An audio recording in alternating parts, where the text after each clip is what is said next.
لوگ اب یہ کہہ رہے ہیں کہ آج چونکہ خان صاحب کافی غصے میں نظر آئے، ان کی سٹیٹمنٹس جو ہیں وہ کافی ایک گہری نوعیت کی تھیں، سنگین نوعیت کی تھیں، تو وہ کہتے ہیں کہ شاید وہ پری ایمپٹ کر رہے ہیں کہ ان کی جیل سے رہائی ابھی بھی مشکل ہے، ان کے کیسز میں ابھی بھی خاصا دم ہے ان کو جیل میں رکھنے کے لیے۔ دیکھیں یہ تمام کے تمام جو ہے پولیٹیکل وکٹمائزیشن کے لیے بنائے گئے کیسز ہیں، ان میں سے کسی میں بھی کوئی دم نہیں ہے۔ کیا عدت کا کیس اس قابل ہے کہ میں اس کے بارے میں بات کروں، جس میں پروسیکیوشن جو ہے وہ بھاگ جاتی ہے، جس میں جو ہے وہ ڈیلیز ڈالے جا رہی ہیں؟ سائفر کیس میں بھی کوئی جان نہیں ہے، میں آپ کو آن ریکارڈ بتا رہی ہوں۔ اور اس کے بعد کیا بچتا ہے؟ القادر، جس کا نیریٹو ہی بالکل تھے۔ تو باقی جو 200 کیسز بنائے تھے انٹیریئر منسٹر پرانے رانا ثناء اللہ صاحب نے، وہ خود آ کے کہہ گئے ہیں کہ اگر میرٹ پہ اوپن ہیئرنگ ہوگی، وہ جیل کی چار دیواری کے اندر جس طریقے سے ان کو پرسیکیوٹ کیا گیا اور عید سے پہلے سزائیں سنائی گئی، انہوں نے کہا اگر اوپن ہیئرنگ ہوگی تو کسی کیس میں دم نہیں ہے، عمران خان صاحب باہر آ جاتے تھے۔ عمران خان صاحب کو اندر بند کیا ہی اس لیے گیا تھا کیونکہ ناراضگیاں بہت زیادہ ہیں، اور یہی ساتھ شامل تھے رانا ثناء اللہ صاحب جو اب بہت امام بن رہے ہیں، بڑے وہ نیک پروین بن کے تو تشریف لا کے فرما رہے ہیں کہ جی اگر اوپن ہیئرنگ ہوگی تو جو ہے عمران خان صاحب باہر آ جائیں گے۔ کیا ریزن ہے آپ کے سمجھ آئے نا، آپ سمجھیں یہ رانا ثناء اللہ صاحب کا چینج آف ہارٹ کیوں ہوا ہے؟ ابھی بیرسٹر عقیل بھی کہہ رہے ہیں کہ ہونا تو نہیں چاہیے، اور ایسے لوگوں کو یہ میڈیا پہ آ کے نہیں باتیں کرنی چاہیے۔ بیرسٹر صاحب کی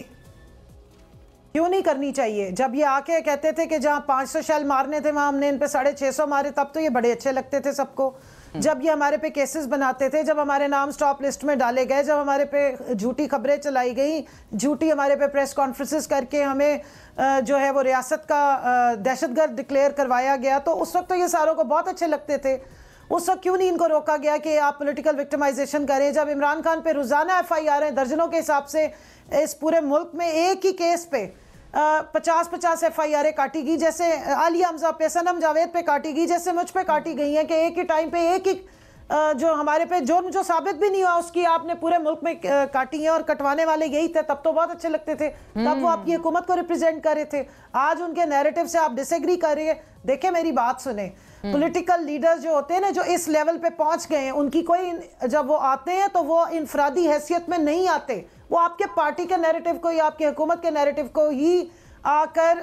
بتا رہے ہوتے ہیں۔ اگر میں نے انفرادی حیثیت میں کوئی انٹرویو دینا، میں بتاؤں گی کہ میں قول شوذب ہوں اور میں انفرادی حیثیت میں یہ بات کر رہی ہوں۔ میں جاوید لطیف کی طرح کے بیٹھ کے اوتھ لے کے نہیں کہوں گی، آن اوتھ میں نہیں کہوں گی کہ جی ہماری 5 میرے ضلع کی سیٹیں جو ہے وہ 90 کروڑ کم از کم میں چلی گی، اور حامد میر جیسے بڑے اینکر یا کاشف عباسی جیسے بڑے اینکر کو 1 to 1 1 گھنٹے کا میں پروگرام نہیں کروں گی بیٹھ کے۔ تو یہ آپ کو اس ساری برڈن کو لینا پڑے گا، اور ہم نے اپنی کیا کھلی آنکھوں سے نہیں دیکھا کہ میاں صاحب کو واپس لانے سے پہلے کیا کہا گیا تھا کہ ساڑی گل ہو گئی ہے۔ میں تو آپ کو ہنا پرویز بٹ کے وہ پروگرام دکھا دیتی ہوں جو رجیم چینج سے پہلے کے، جس میں انہوں نے یہ باتیں کی تھی کہ میاں صاحب اب آئندہ سارے فیصلے کریں گے۔ آپ نے نہیں دیکھا تھا کہ کیا نادرہ والے وہ بایو میٹرک کی مشینیں لے کر اسلام آباد ایئرپورٹ پہ گئے؟ آپ نے جی فیسیلیٹیشن کی اچھا بات جہاں سے ہو رہی ہے، وہ ختم ہوتے لیکن نہیں کمل صاحبہ میں آپ سے یہی بات کری تھی کہ آپ نے رانا صاحب کو کیا، ایک منٹ مونا، ایک سیکنڈ، میں عقیل صاحب کی طرف بھی جاؤں، بڑا ضروری معاملہ ہے۔ آپ کو مینار پاکستان کا، میں ذرا ان سے 2 سوال ان کے باتوں میں سے نکلے نا، میں وہ ذرا سامنے رکھ دوں۔ وہ آپ کو شاید مینار پاکستان کا وہ بھی بھول گیا میرے خیال میں جلسہ۔ میں تو اس بات میں اس مخمصے میں ہوں کہ دکھایا بڑے میاں صاحب کو اور لے کے واپس چھوٹے میاں کو ہی آگے، جبکہ مجھے اچھی طرح یاد ہے، آپ کو پتا میری میموری ٹھیک ہے۔ شاید وہ لوگ یہ کہہ رہے ہیں کہ جو ڈسگرنٹلڈ ہیں، جو دانیال عزیز خائف ہیں، جی وہ شاید اسی وجہ سے خائف ہیں۔ مونا میری بات سنیں، چلے پارٹی کے لوگوں کو چھوڑیں، پارٹی کے لوگوں کو چھوڑیں، آپ مریم نواز کی بات کر لیتے ہیں۔ میں یاد دہانی کراؤں،